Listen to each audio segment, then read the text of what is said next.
What's going on, guys? Welcome back to the channel, and today we're going to be talking about a card that has been drastically, I think, overreacted to by the Yu-Gi-Oh community as a result of its win in the Remote Duel YCS this past weekend. That card is Imperial Order. Now, for those of you unfamiliar or new to the game, Imperial Order was banned for many, many years due to its completely oppressive nature and the fact that it shuts off a third of the card pool, with spells arguably being the most popular card type in terms of advancing combos, moving things forward.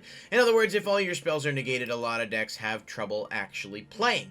Now, Imperial Order was errated a couple years back, and I'll go over the details of the errata and all the changes that were made in a minute, but I'm just trying to sort of lay the groundwork for this. The reason that people are calling for this card's ban now more than ever is because this past weekend, the Remote Duel YCS in the UK was won by Swordsoul thanks in large part to Imperial Order. But there's some things I want to caution before we get into this too deep. For one, there's been a lot of competition and conversation about remote duels involving cheating. Whether people are swiping cards into their hand off screen, shifting things. I am not a huge fan of the remote duels format as a whole. I do think it is easy to cheat, but as a whole, I just think it's not quite as effective from a game management perspective as it would be to play in person. But I think we need to be careful taking results like this into consideration, because if this individual got lucky and saw this one of multiple times in matches, he was either A, using some shady tactics, which is a real possibility, but as far as I'm aware, there's no evidence that that actually happened or was the case, or B, was just getting lucky, which can happen sometimes, and it's a one of in a deck of 40 cards. There are going to be times where you draw it or you open busted and end up winning as a result. It's just the way the cookie crumbles when you're playing a game that is reliant on RNG like most card games are. So, the outcry that we have going on here is everyone saying Imperial Order needs to be banned. The memes were like, oh, congrats to Imperial Order on winning the YCS, blah, blah, blah. And I think it's a dramatic overstep for numerous reasons, which we're going to break down in a second. But that's what's going on. People are calling for the card to be banned. We've got a ban list coming up in January. Everyone's saying, oh, are they going to hit it now? Could we ban it? So on and so forth. We're going to lay the foundation for that. We're going to talk about Imperial Order today, and then I'm going to ask you guys for your thoughts on it, whether or not you agree with the consensus that it needs to be banned, or if you agree that it's, just another floodgate that's a powerful card that can certainly win games, but is inconsistent at best and maybe a product of the way remote duels go, and isn't necessarily something that we need to worry about seeing banned. So, with that being said, let's jump into today's video. Alright, so first things first, I think it'd be good to actually go over Imperial Order, both current and pre-errata. So starting with the current version of Imperial Order, this is the TCG legal variant. This card is at 1, and it does as follows. Negate all spell effects on the field. Once per turn during the standby phase, you must pay 700 life points. This is not optional, or this card is destroyed. So, just to lay the groundwork here, it's a one of, it's not really searchable by anything. You have to hard draw it, and it does not have an optional cost, meaning you don't have a choice between paying the life points. Once this is activated, it's either locked on the board, or it's going to be outed by someone's, spell and trap removal if your opponent has a quick response to it, or if you have a way to shut it off. The previous version of Imperial Order, before the errata and the card that was banned, obviously, negate all spell effects on the field. During each of your standby phases, pay 700 life points or destroy this card. The key difference here was that the optional pay meant you could pop this during your own standby phase after preventing your opponent from playing the game during their turn and continue to go off. It was significantly oppressive and different from the way a lot of the other floodgates work, even things like Decree and Skill Drain. There's no way to just get those off the field if you want to, and having this option was definitely not a drawback. It was absolutely a benefit. So they errated it. They made it such that it was mandatory, that it stayed on the field, and basically if you played it, you didn't exactly have a way to quickly swipe it off the field.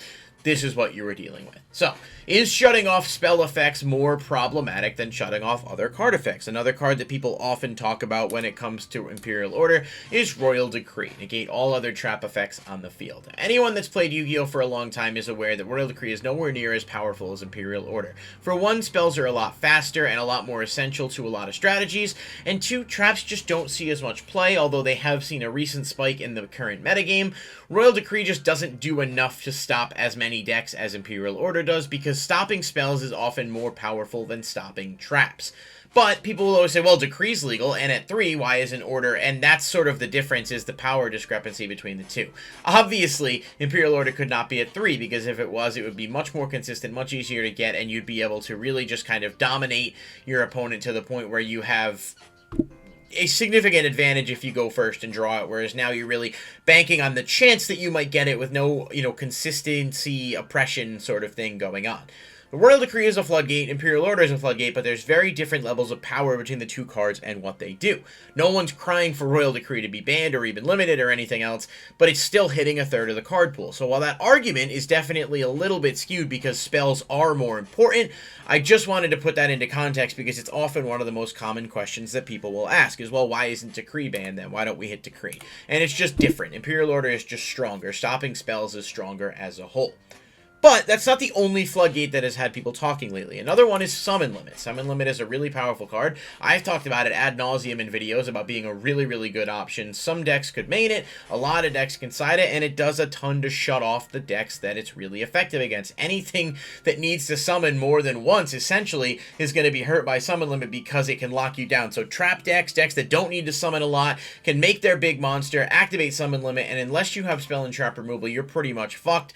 And I think Summon Limit as a whole is a card that is a good example of something that could go to 1. I'm very much in support of that. I think floodgates for the most part should be at 1 so that they are an option, but they're not overly consistent to the point where you're seeing it constantly. It's oppressive to any decks that are playing against it, and it just decreases that level of interaction. So while I'm not arguing the Summon Limit should be banned, I do think it could go to 1 and probably should go to 1, similar to cards such as There Can Be Only One.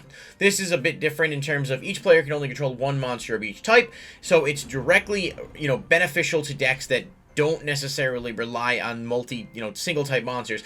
For example, Sky Striker can play this card exceptionally well because basically there's just one monster on the field at a time. You play that sort of game of going through and just managing resources, playing a control game, and this floodgate can be really problematic against combo decks that rely on using multiple different types. There Can Only Be One, I think, should go to 1 as well. And if you see where I'm going with this argument here, I just think in general, a lot of the floodgates, especially the ones that are more powerful, should be at 1 to keep them in the game and offer that option, but reduce the consistency of seeing them and open the game up a bit more so that it's not so oppressive. Like, modern day Yu-Gi-Oh has sort of fallen into that. The whole objective of the game is to say, well, you can't play Yu-Gi-Oh. Like, to stop your opponent from playing versus back and forth interaction, which is not healthy. And one of the more prevalent scenarios of that, other than the cards we just showed, are Mystic Mine. Now, Mystic Mine is another card that I definitely think is a bit problematic, but I don't know that it necessarily needs to be banned either. I would like it to, selfishly, because it is annoying to have to play against, and I do hate that stall, sort of play the card, sit there, you can't play, you're either forced to main deck outs to it, or you just have to sit and wait. But Mystic Mine falls into that same category of Imperial Order, where if Order is activated against certain decks, you pretty much lose unless you have the outs for it, and that's why I bring it up in this video, despite it being a somewhat different type of card. I would fully support Mystic Mine going to 1 because it's still kind of a cheesy card, but at least at 1 it's not something you can see super consistently, and we're staying consistent with our takes here.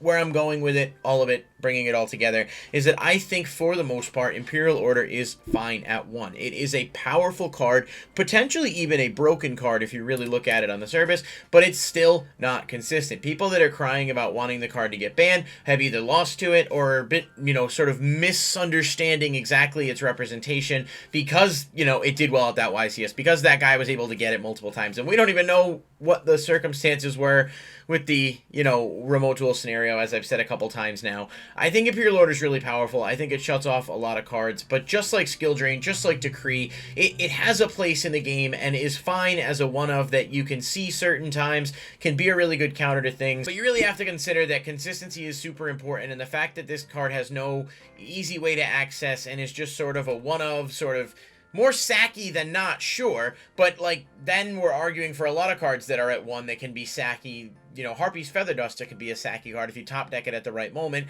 play it, and you destroy your opponent's back row, but then you have other cards like Lightning Storm that do the same thing, and then you're really going down a totally different rabbit hole. So, overall, I think Imperial Order is a really powerful card. I just think people need to pump the brakes a little bit on calling for it to be banned. I don't think Konami's going to ban it, nor do I think it should be. I think it's a really powerful card, but it's at 1, it's not consistently searchable, and it's something that if you see it and can resolve it, great, but if not, then it's just another side deck option that you have. Similar to Red Reboot, which is another card that at 1 is fine, but at 3 is extremely oppressive and really problematic. And I fall right into that same sort of line of thinking with Imperial Order. So that's where I stand on this. I don't think the card should be banned, but I am interested to hear what you guys think in the comments down below. A lot of people have strong opinions on it, and I'm curious to see what you guys think. So please like the video and subscribe if you did enjoy. Comment down below and let me know what you think about Imperial Order and the other floodgates we talked about in this video. I will have a ban list prediction video coming pretty soon, as I'm trying to kind of collect my thoughts on that, sort of assess the metagame and see where we're at. So I'm not quite at the point yet where I'm going to post it, but